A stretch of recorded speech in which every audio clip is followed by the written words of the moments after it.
Hi there, welcome everyone, and thank you for joining us for today's APMG webinar. My apologies, we started a couple of minutes late. We just have a little technical hitch with the slides, but we should be all good now. So it's Mark Constable here. I'll be your host and moderator, and I'm delighted to be joined by Melanie Franklin. So Melanie's a regular guest presenter for us here at APMG, and I'm sure some of you will be familiar with Melanie from previous webinars. For the benefit of those that aren't, Melanie's an experienced practitioner, trainer, and consultant in all things project, program, and change management.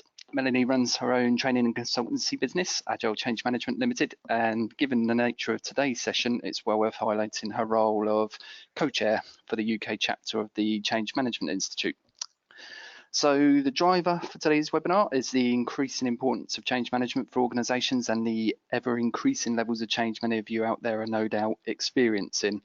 And Melanie will use the time today to share some practical tips and advice for creating and managing change effectively.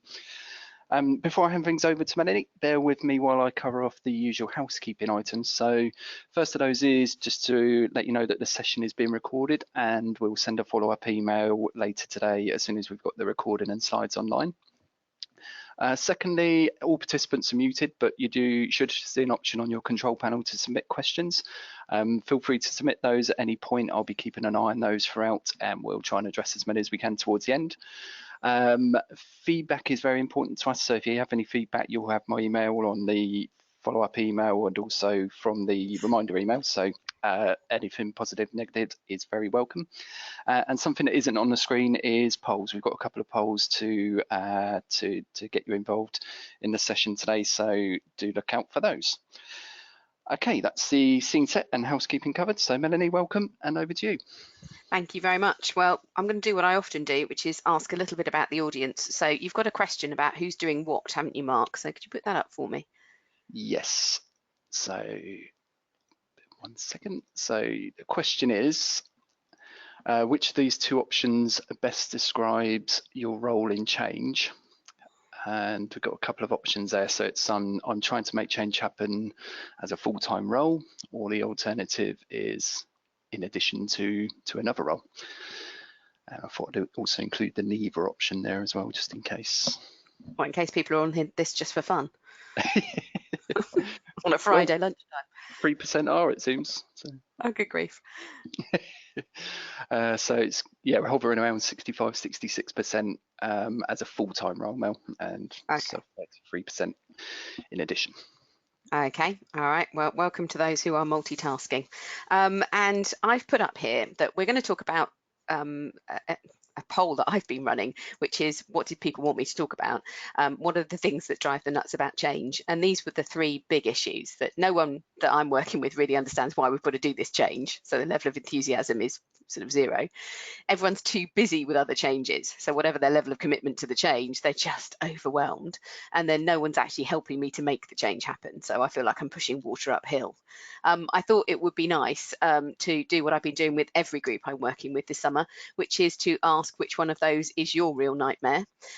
While you're doing that poll for Mark, you can have a think about the fact that if you've got other nightmares, please raise them as questions. And when we get to the question section, I will happily, standing up on my feet, trying to come up with answers for how we can address some of your other problems. But let's find out which is the one that maybe worries you the most.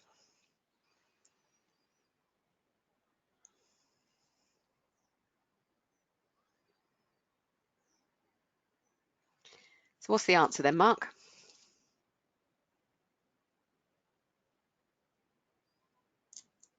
Sorry, Mel, I was on mute for a second. Everyone is too busy with other changes is the dominant one, so it's hovering at 69% at the moment. Ooh, yes, okay. 12% no one I work with understands why we're making a change. Okay. 18% no one is helping me make the changes. Happen. Okay, so we're kind of worried about too busy, but I'll cover the other two as well. So that's really interesting. It's stronger than it's been for some others, but I was doing a coaching session this morning where, again, that capacity for change did come up because people are too busy. Right, okay, I'm going to have to ask Mark, because we're having technical issues, to push the slides on for me, so that'll be interesting. So go on, Mark, give it your best shot. Right, this is the picture that I have in my mind when I'm doing change, because change only happens if those who need to work differently are really committed to working differently. We know that not everyone's open to change. We know that our challenge is to get the support of those who would prefer to keep things as they are.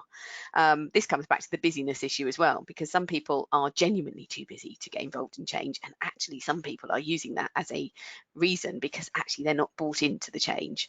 So these three issues are overlapping often. If you press the animation on this one, Mark, you'll see that what we've got, hopefully a little red line will come up, which is that's the red line where Professor Cotter and many others who write on the subject of change are always reminding us that we actually need active support from about 3/4 of the people involved, otherwise it's never going to stick. So I just set that up as my sort of challenge, really. It's just reminding me, heavens, this is what I've got to achieve. So I've got to mobilise, 3/4 of those who are impacted by change. So I'm going to have to create a willingness to change. The thing I want to look at is that this willingness is not going to be generated through any enthusiasm for the organisation-wide benefits. I was in a meeting this week where they were talking about how they were going to get a 10% increase in revenue and a 7% decrease in costs from their change. I'm thinking, but actually that doesn't connect. If you want me to work differently, that doesn't connect hearts and minds to me. I'm way too far removed from that kind of strategic objective. I'm much more interested in how it affects my job. So if you show the next slide, Mark, what I'm interested in is actually, does this job make my job easier to do? Does the change add to my skills perhaps? Does it fix current problems that are bothering me? Does it help me make less mistakes, do less rework? So I think what we've always got to remember is we've got to put the change into a very simple, why on earth should somebody care? How in any way is this going to make their job easier? We just have to help them find it. And I don't think it's something we can tell people. I think the problem we've got is that we've got to create enough time for people to have those conversations. It's only by talking out the issue and sharing experiences and current concerns with their colleagues that people sort of come to that realization, okay, well, maybe this change could offer some improvements. So I think we've got to have that kind of conversation, and we have to have it more than once. Repetitive communication in change is really important to us. So if you go on to the next slide, Mark, I think that I love the Becca and Harris change formula. It's not a mathematical formula, but I think it's just something that gives us an idea that change will only happen if those factors A, B, and D on the left-hand side, which are about positivity around the change, far outweigh the person's perception that the change is a huge amount of effort, it's a huge amount of risk, it's a huge amount of disruption to their current ways of working. So I use this not in a formulaic kind of way, but I just always, those factors of A, B, and D are always with me, because what I want to engender conversations about, and I'm certainly not going to write this up on a flip chart with it, but I've got these factors in my head when yesterday I was in the kitchen making cups of tea throughout the day, and having chats with the people that I'm working with on a particular change. And my conversation was led by these factors. So for some people, I wanted to hear from them about the current situation and some of the things that aren't currently working for them, some of the mistakes, some of the failures, some of the difficulties, because this addresses the fine as we are group.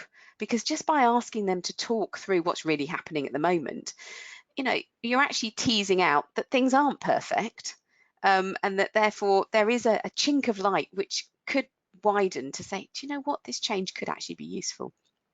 But some people just need to talk through what's currently happening. It tends to be that they're sort of what we might call present focus. They tend to think about what's happening right now. They don't tend to think too far into the future.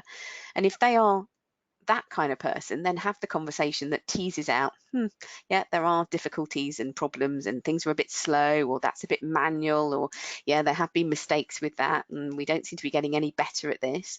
So have those kinds of conversations. Equally, I was with somebody else yesterday afternoon. He's very much tends to think into the future and how things can always be better. And having a conversation with him where really talking about what did he see as the advantages of the change? So again, though, my conversation is about asking them. That you can't create a willingness for change by telling people something's going to be better. They have to work that out for themselves and really buy into it for themselves. But you can help them get there if you ask them questions. So I asked this guy questions about what was he really excited about and what did he see as the advantages, and off he went. He's a fantastic marketing resource for the change, but he's very much of the gets excited about the future, so generating lots of enthusiasm, lots of momentum. And finally, I was working with somebody she's very practical. She likes to have everything organised, and just being able to talk to her about how the change would happen, what the practical steps would actually be, how people would receive information, how much information they would receive, when they'd receive it, in what formats, what they could do with the information, opportunities they'd have for getting involved in the change, just by explaining those practical steps, all of the support that people will have available to them. Also providing reassurance on how we have forecast that there are going to be some difficulties with this change, and this is what we're going to do to look after people. So the idea of minimizing any risk or any disruption was really important to her, and that was the thing she wanted to focus on. And so I just started a conversation which gave her lots of opportunities to ask me questions and for me to give lots of reassuring answers. But this is all about conversation. I wanted to show you this slide because I think it gives us a really useful sort of agenda for those conversations. It gives you 3 different openings where you can ask questions and get people talking for themselves, and it's in that conversation that people find the sort of the willingness that says, no, actually, you know, maybe I could get on board with this. Yeah. So we've got to provide them with that excitement, that reassurance, and sort of digging in to what's happening at the moment. I think there's something else as well, though, which is that if we go on to the next slide, Mark, we've got to keep our message simple. We have to align change with how we currently work, because that's what people's experience is. So that's what people know the most. Whereas if you only talk about change, you're talking about something that isn't real to people. They've got no experience of it. So the best they can hope for is a sort of almost theoretical understanding of what you're talking about. It might sound counterintuitive, and I've said it before in other webinars, but probably the most important thing that I do when I'm talking about change is to talk about what will remain the same. I really like Jason Clark's TED Talk. I think he does a brilliant job. He's got a 4-door example of what I've just put up here, where he talks about, actually, let's talk about what we currently do and will still do in this new future state. Then we can point out things that we're no longer going to do, so that we can clarify, having talked about how we work at the moment. So we're reiterating these are the things that will remain the same, which is a very comforting message, and then slip in there some of the things that we're going to stop doing, and then lead them gently into, and these are the things we're going to add to start doing differently. Again, I think it's just keeping the message simple, but also remembering that if you only talk about change, then what you're doing is you're sort of throwing away familiarity. And familiarity provides comfort, it provides confidence. So don't throw that away, assuming that merely the excitement of something new will overcome any unwillingness to change. It's not, it will never be enough. What you've got to do is to provide reassurance, then people can listen to the extra bits that you're going to do as far as the change is concerned. I was doing a lot of coaching yesterday where I ended up saying the same thing, which is don't destroy, build upon. And so just talking about the fact that we're not destroying everything that's familiar to somebody at the moment, but we're going to add to what they do. We'll add to their capability. We're going to give them additional features and functions. So I think thinking about how you put the change across is fairly important. So really what we're talking about here is the building block of, I've actually got to get people interested in what I'm talking about. There has to be a willingness to want to allow me to talk a little bit more about the change. So I'm going to have to win people over conversation by conversation, and to a point where they're going to say, okay, go on then, make the case for change. Tell me what's actually going to be different and explain to me how I might get involved in that. But that conversation needs to be structured, and that's why I think the change formula can be really helpful with that. But judging by the 69% of you who are really worried, let's get on to everyone's too busy with other changes, because I think this is the knotty problem of capacity that never goes away. If you go on to the next slide, what we're talking about here is that there are so much change going on that everything becomes affected by a change, because if you change one thing, you change something else. And that means we're into a world where there are far fewer certainties and constants.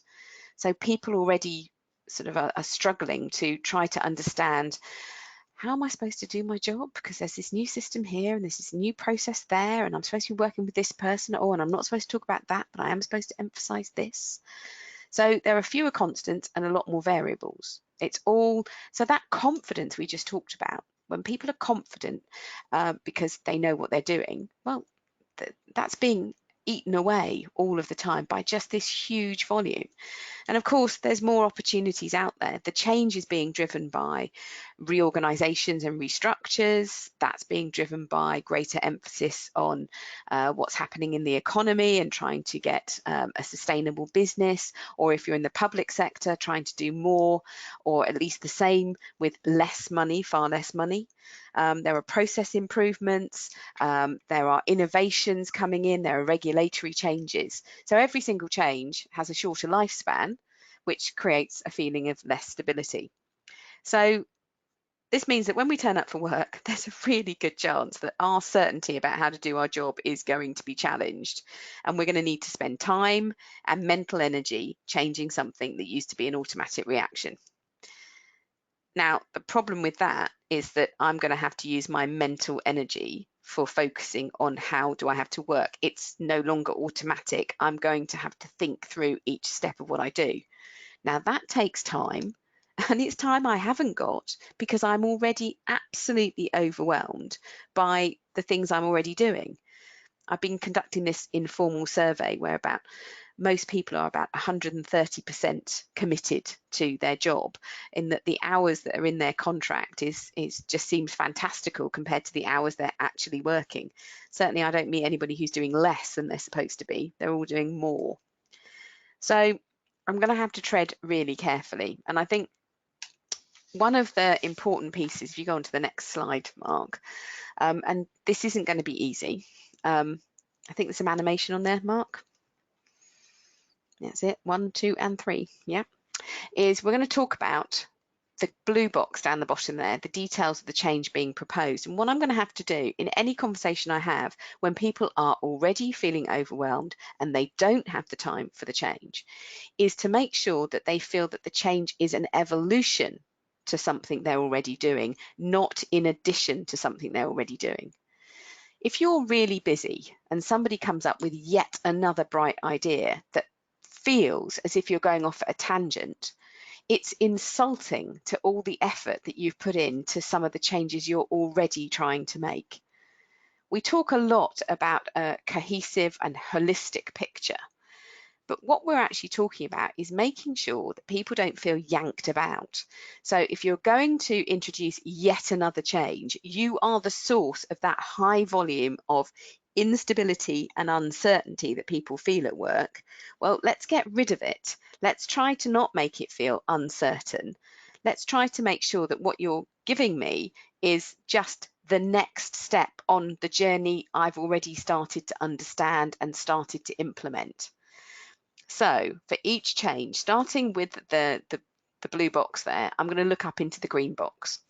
In that, how does the change I want to talk about relate to changes that are already taking place? So I've got a group at the moment who are moving offices. Now that's a huge amount of disruption.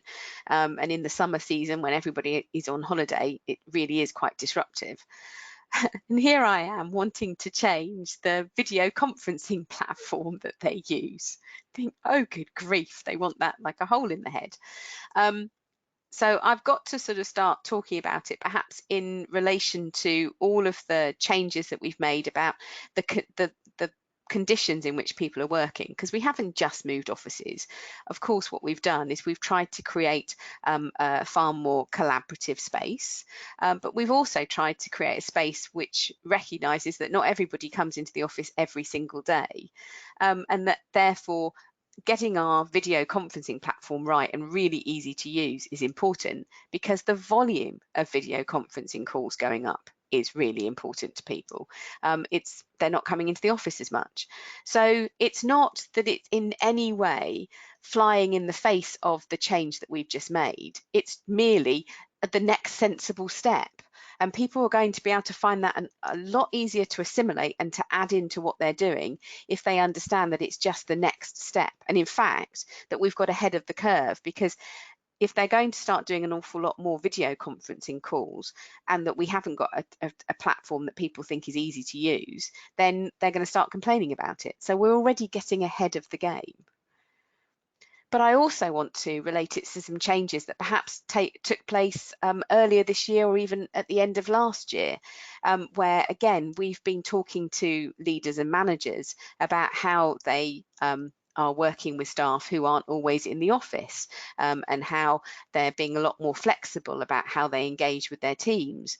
So I'm acknowledging all the hard work that they're going through about changing their leadership behaviours, and I'm knitting what seems like a relatively simple change about video conferencing, but it's still disruptive change, into what they're already doing. So that black box on the top left there, I'm thinking about, yeah, what's actually happened already and making sure that it feels cohesive to that. I might also, if I'm really lucky, be able to do the red box, which is to talk about changes that perhaps have been rumoured already, people know about them, and I can tie my change back into other things that might be coming on stream. It just gives them another rationale for saying, oh, okay, I can see this is part of a much bigger journey. I was talking to some very clever people this morning who were talking about exactly this subject and wanting to make sure that in no way did their change appear to be almost an off-the-wall project that nobody saw coming. And so we were talking about this idea of how do you give that more holistic or complete picture of where the change fits in. Now, it doesn't get rid of the sizable issues around capacity, and we're going to come back to that in just a moment. But first of all, I think it's important to provide that knitting together piece. Now, what I need to be able to do that are a few things actually to support me. Mark, if you go on to the next slide, the thing that I'm going to have to rely upon, and I don't know where I'm going to get this from in the business, by the way, but I'm going to have to look for it, is an understanding of what the portfolio of all of those initiatives are. The ones that have already finished, the ones that are currently in play and that are underway, and of course then I want to talk about the ones that I've got planned and possibly something that's a potential. But I'm going to have to go and find the owner of the portfolio, whether that portfolio is for a particular department or part of the business, or whether it's for the business as a whole. It's a good starting point. By the way, though, you can sound pretty out of touch if your only source of information about this cohesive picture is the portfolio, because of course the reality is that a portfolio of initiatives has some kind of deck level below which ideas don't get captured on the portfolio because they're seen as far too small scale, maybe tactical, maybe it would be overwhelming levels of control if we captured every single idea that every single team in every department is doing. So this is a starting point, but make sure that you're also sort of talking to people and sort of thinking, well, where on earth is that change coming from? So you really do need to start thinking about building a network of other change managers, project managers, program managers. In other words, do a lot of listening to form your own picture of what all the changes are so that you can knit it together. I think this sort of picture is important because it enables people to realise that maybe this isn't a huge amount of extra work and that it does fit into something they're putting effort into at the moment. So it honours the effort they're making, and it sort of makes them realise that you are actually on their side, that you are listening and that you are empathetic because you have thought through and you are acknowledging the fact that they're already on shifting sands, they're already overwhelmed by the amount of change that's taking place in the organisation. So I think it's very much, this is the important thing, is that portfolio and sort of making sure that, yeah, actually I'm definitely acknowledging what's going on here. Now, I don't have a slide for this, but as 69% of you wanted to talk about it, I think we might need to partner this idea that I'm overwhelmed with change by making sure that we're absolutely clear that the change is necessary and that it is the most valuable change that needs to take place at this point in time. We're not wasting their time. But we've also probably got to tackle at a much more senior level this idea of, well, how are we creating the capacity? If people are already busy with all of these things, is there anything that we can stop doing? So it goes back to that idea of change as a two-step process. Can we get rid of things that we won't need in the future, that people are already overwhelmed with? That they might be spending their time doing things that they just can't see the value of. They might be putting reports together, or they might be providing elements of service that nobody's willing to pay for anymore, or they might be recording data about conversations they're having with customers, knowing full well that nobody's ever looking at that data, it's not used anywhere. So I think if we want to be part of the solution and not just, oh, more problems, more change, then perhaps one of the things we ought to think about with the change is, okay, how can I facilitate this identification of what you can stop doing? However small scale it is, if I can claw back in somebody's day or in somebody's week, I can save them half an hour here or 40 minutes over there, then I'm just lessening the pressure that's on them, lessening the load. It will be nice to think that as we sort of commission change programs, that we think about this up front, but often we don't. And so at the sharp end of change, I find that this is something that I have to add on to my agenda. I was looking at 11 change initiatives that are all due to go live at the same time earlier this week. And I thought, good grief, I'm overwhelmed and I'm not directly affected by it. So I asked everybody, okay, so for every stream of work that you've just identified, these 11 streams of work, what's the one thing that you can cut from the existing ways of working that in the future won't be needed anyway? So you're not losing anything, but you will be gaining enough time and enough capacity. So don't be afraid to set that challenge. If somebody comes to you with some change ideas, maybe the first thing you ask is, and what are we going to stop? Because otherwise you're just making the situation far worse. So hopefully that's starting to address some of that, but I'm going to give you enough space in the questions to pose lots more questions. So I'm just getting the conversation started. So I'm going to cut through a lot of questions in a moment. If Mark goes on to the next slide, I want to pick up the last point, which is that one of the things we perhaps need to think about is, how do I deal with no one's helping me make the change happen? So I need to sort of build a cascade. I need to build a group of people who we might call change champions, ambassadors, that sort of thing. So the first thing that's going to happen, the obvious thing, is that where I'm looking for support to take the message forward is possibly going to be in the project team that's creating the change to begin with, or my closest colleagues who are also trying to get change messages out there. This goes back to the holistic picture, by the way. I should have formed networks with lots of these people. And of course, whoever I form a relationship with, I'm hoping that they'll cascade the message about change through to their key relationships as well. And then that will lead further to their key relationships. So what I'm trying to be all the time is a source of information in a giant cascade network. Once I've sort of started to talk to my closest teams and triggered that layer of change, of course, the next thing is I need to turn my attention to the key stakeholders and those that I particularly need to make change happen in their own sphere of influence. So whoever those key stakeholders are, I want to use their authority, which might be hierarchical authority, or it might be a sort of charismatic, their actual presence and who they know.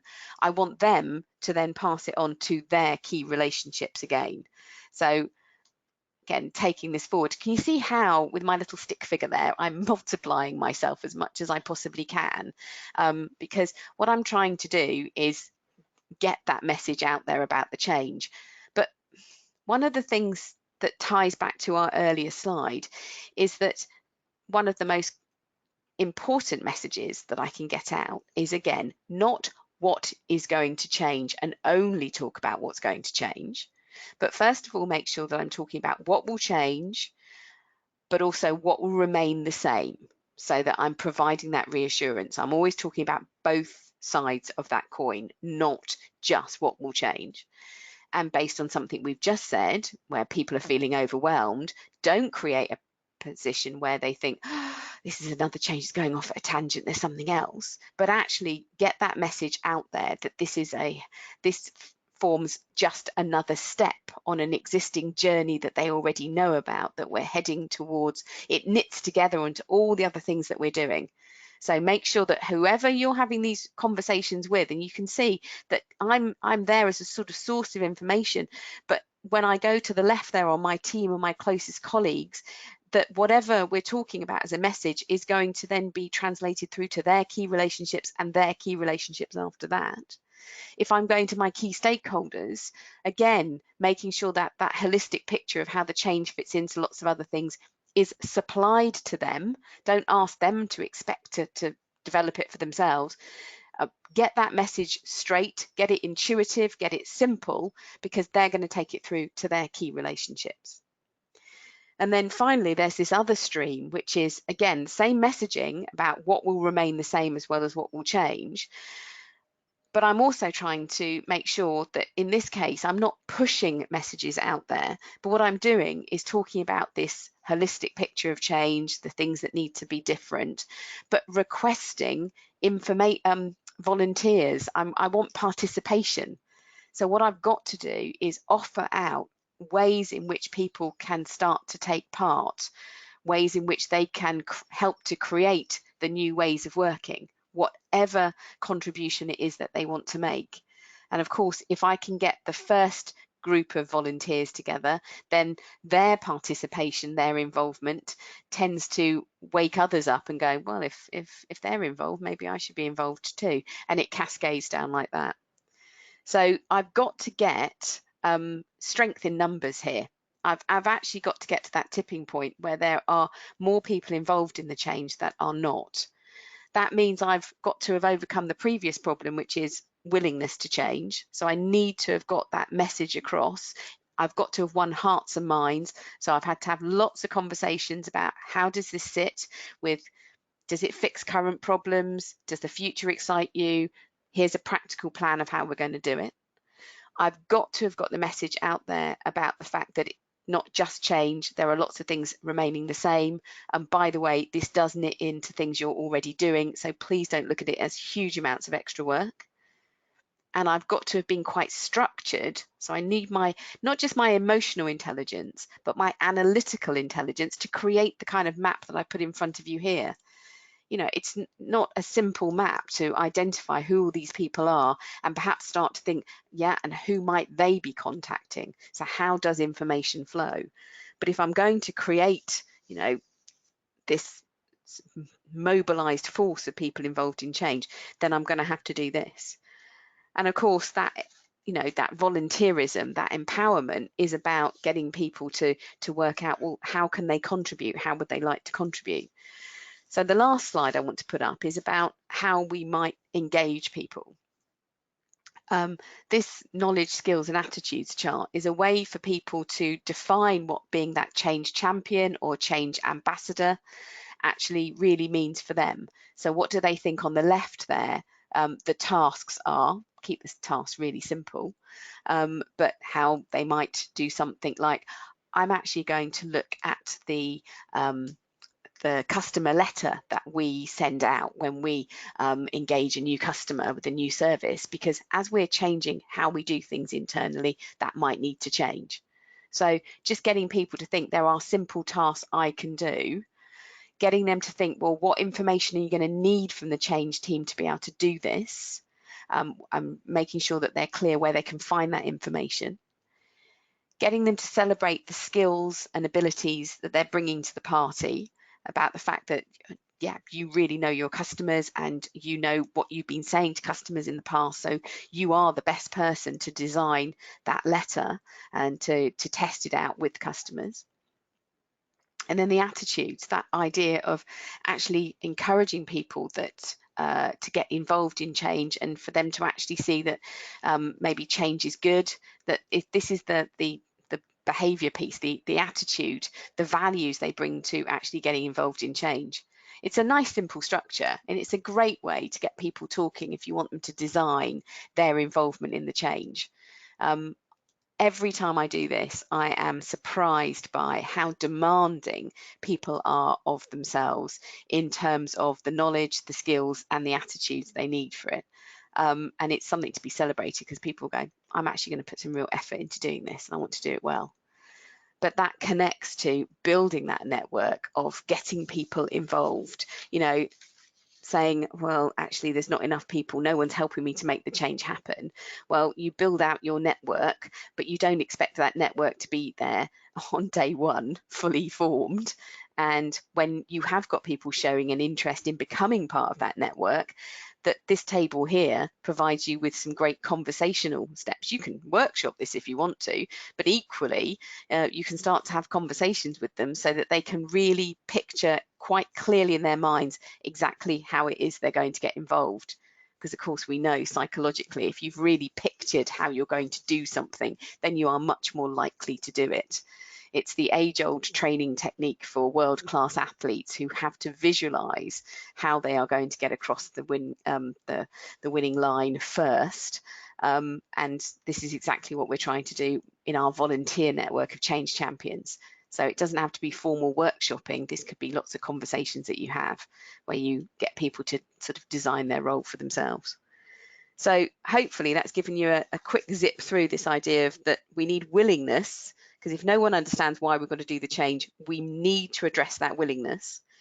We need to address the fact that if people are too busy with other changes, don't make this change off at a tangent. Don't make this even more of a workload. Make this an extension of things they're doing already. Think about how you can slip in some of these changes to something they're doing already, rather than starting it off almost as another project.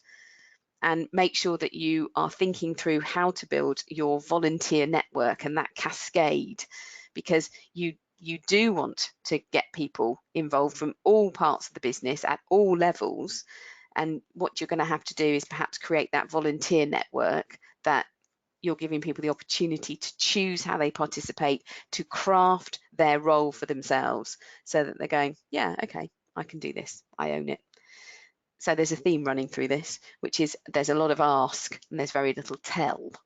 But these age-old problems, we've just got to think about techniques for how we tackle them, because they're not going anywhere. I think the particular thing is it's getting worse in terms of people are too busy with other changes. On that basis, have we got some questions that people have come up with? Very quiet at the moment, Mel. I imagine people are sort of waiting to get to the end before the questions come in, but perhaps I'll use the opportunity to ask one myself. So the polls we saw earlier, I mean, you work with a lot of clients and organisations on change. Does that reflect what you see with your clients? Can you put back the agenda and I can talk through those three issues? Yep, 1 second.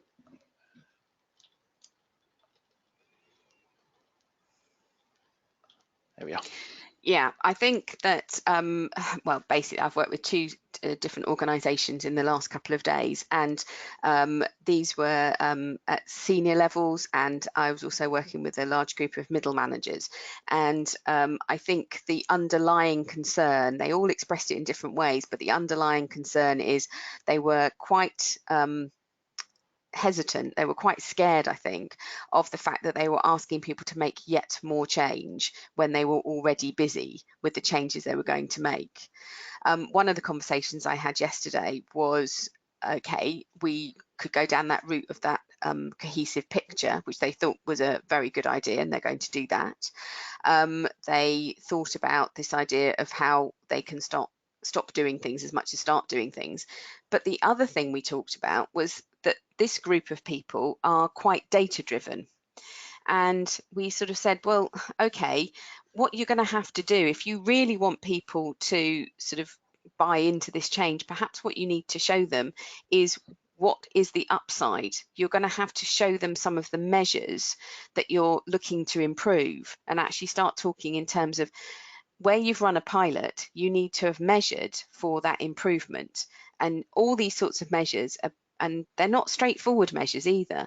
So if I simplify a process, for example, then perhaps I cut the time taken to do it. But I also, if I simplify the process, reduce the number of errors, because if you've got a simpler process, you're less likely to make errors. I've also got the fact that if I simplify a process, I can reduce the training time needed so that I can get people on board much more quickly. So I think you can start to look at those, and then those benefits start to take you to, well, okay, so what's the upside? If I simplify the process, I've reduced the number of errors, I've reduced the training time, I've reduced the number of time taken to actually carry out the process. Where does that take me? Okay, well, I'm saving people's time in two ways: faster process, and they're not wasting time on fixing mistakes anymore. What does that do? Well, that actually makes them feel a lot more motivated, because if you're not having to fix mistakes every day, then that's making you feel like you're more productive. So if they're more motivated, what am I starting to see? Well, I'm starting to see more energized employees. That means they're less likely to leave. What does that do? Well, if they're less likely to leave, I don't have all the cost of interviewing and hiring new staff.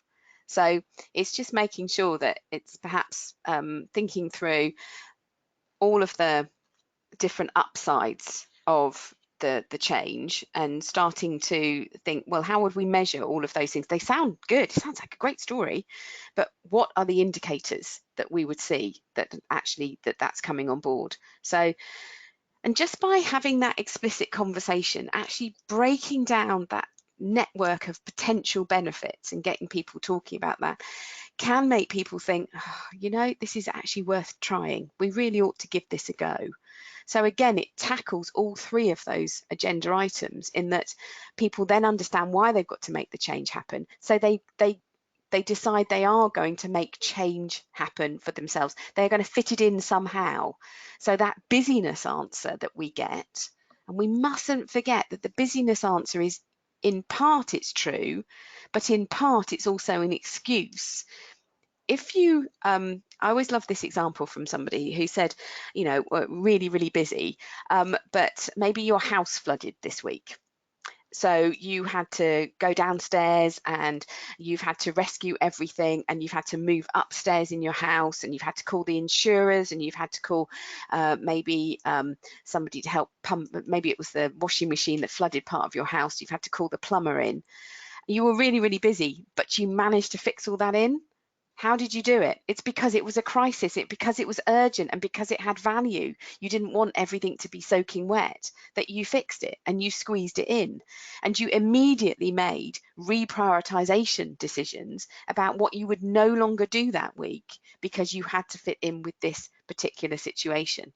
And I think if you can get people mobilized around the benefits and the good stuff that can happen and how they might measure those improvements, then you're giving them the motivation to do exactly what we've just said, which is, oh, this could actually be really useful. Let me squeeze it in, which is, again, it's a tangential way of dealing with that. Everyone's too busy with other changes.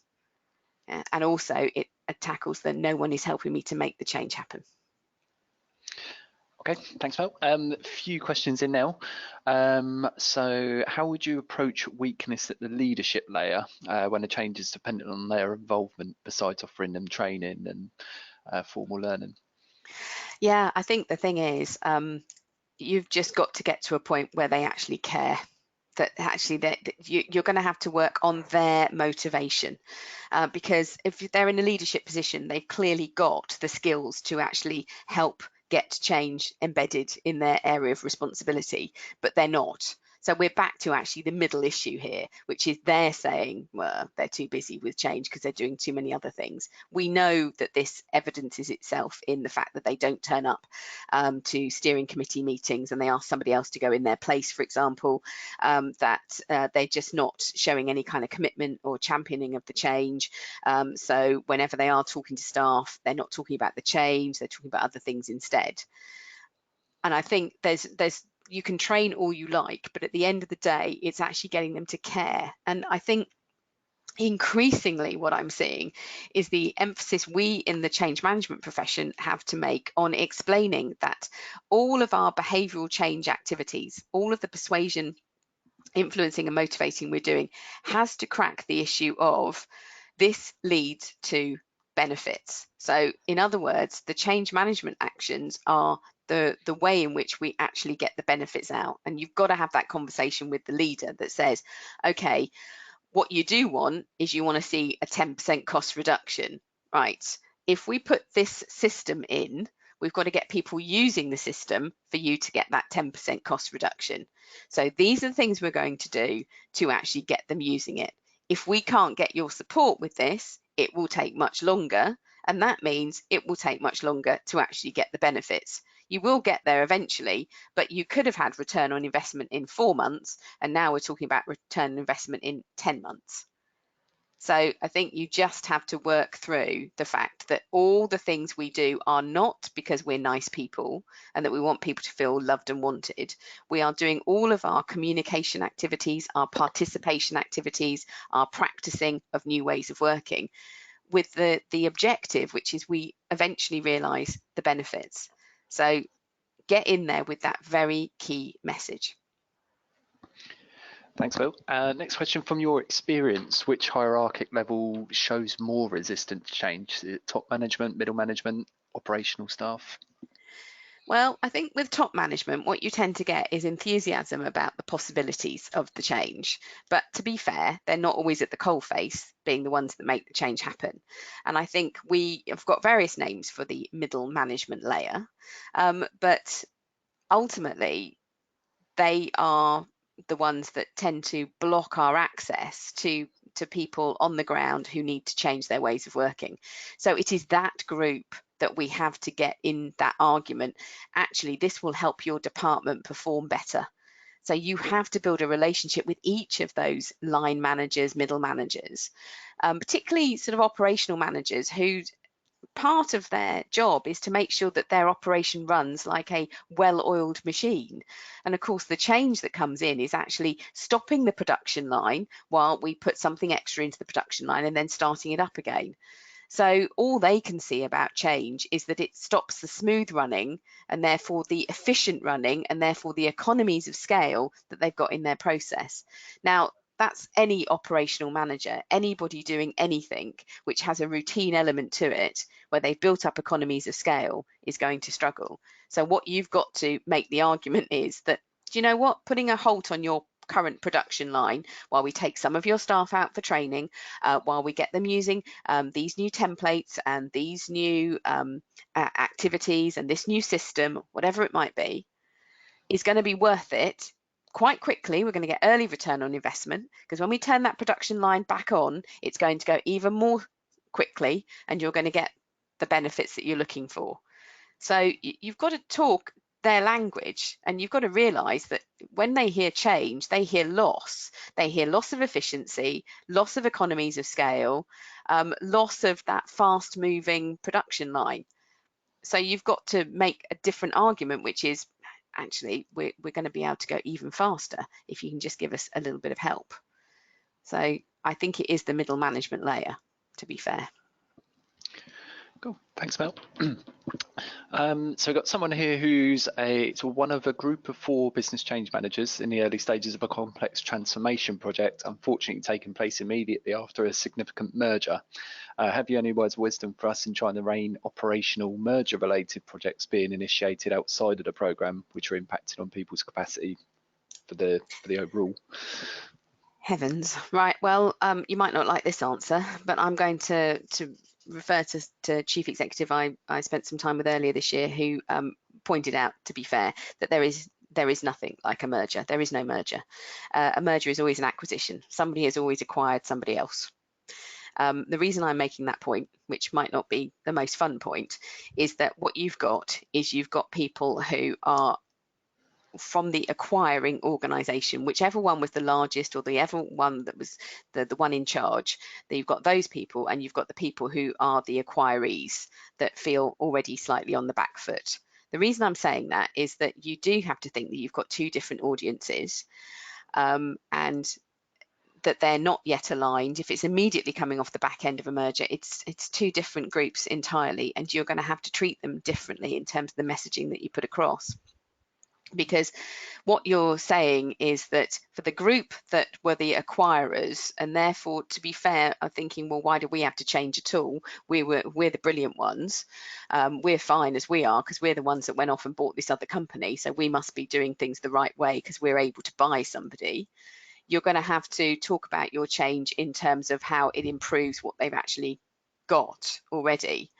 And with the acquiring company, what you're going to have to sell is probably an entirely different message about the opportunities for personal development, personal growth, how it's going to improve their ability to get things done without creating a feeling of we're losing everything we've ever, been proud of. So there's an awful lot of honouring the past, as Professor William Bridges would have called it, which is for them saying, actually, we're building on what you've already got. We're not trying to destroy what you're bringing to the party. But in a nutshell, make sure that you realise that whatever transformation you're trying to do, it's not one audience. It isn't. That would be a lie. And therefore, treat it as you've got two different audiences with two very different needs. Great, thanks. Well, I think time for one more question. So how do you handle an over-enthusiastic sponsor who wants to run ahead of the rest of the pack and struggles to recognise that other people need the time to process the change at a different pace? Oh, heavens. Yes. Well, I Nice think problem to have. yes, well, let's celebrate their enthusiasm, if nothing else. And to be fair, you could tell them till you're blue in the face that other people need time. And I might, in a coaching session, draw the transition curve and talk about Kubler-Ross and how people are working through their own emotional states. And I might draw the fact that this particular sponsor has obviously been through this at quite a pace and almost jumped from shock, oh, we're going to have to make changes, to acceptance and enthusiasm almost immediately. So they got through the curve really quickly, and they're already on the right hand side of that curve up in the, well, wow, this is amazing, where other people are going more slowly. So sometimes that visual can be really helpful in getting them to appreciate things. But I'm also a pragmatist. And at the end of the day, you can get them to appreciate that, but they're still sort of, their amazing enthusiasm makes them want to do a whole load of other stuff. So the thing is, instead of enabling them to add to the change and drive more change and their enthusiasm going down that route, which I think just might make other people go crazy, what I try to do is give them so much work to do, so many tasks to do on this particular change, that I'm deploying their enthusiasm, but in a very practical way. So if they've got enthusiasm, I am going to really make them do all of the championing and the sponsoring questions that I need done. So, for example, I will want them doing an awful lot of communication work. I will make sure that I've created a plan which enables them to go and communicate about the change and what the effects are of the change to a much wider stakeholder group than just those who are directly impacted. I'm going to get them to be the ambassador of this improvement in their conversations with lots of people, but I'm also going to get them involved in some of the practical creation of new ways of working. And that's a third part of my sort of approach, which is if I can get them involved in something where they can see that staff are trying to create, might be a post-it note exercise where they're trying to create the new process off the back of something.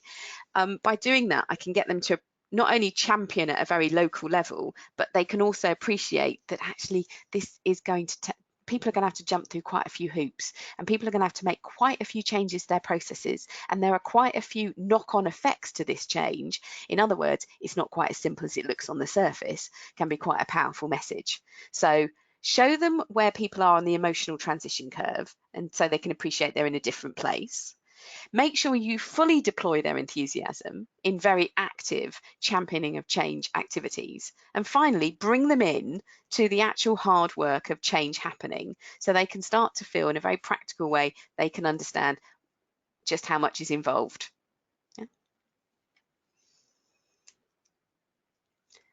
And Mark's gone on mute again, I think.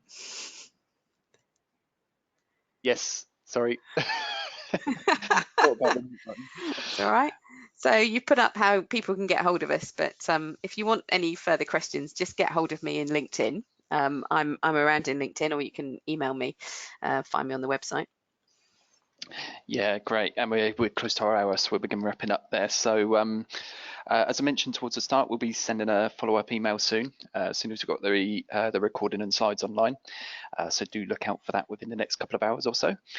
And something else I wanted to highlight was this this slide that you may have already seen while we were going through questions. So obviously we've got a couple of options already in terms of professional development in change management, and the one at the top left there has been established for a long time now. It's developed in collaboration with the Change Management Institute.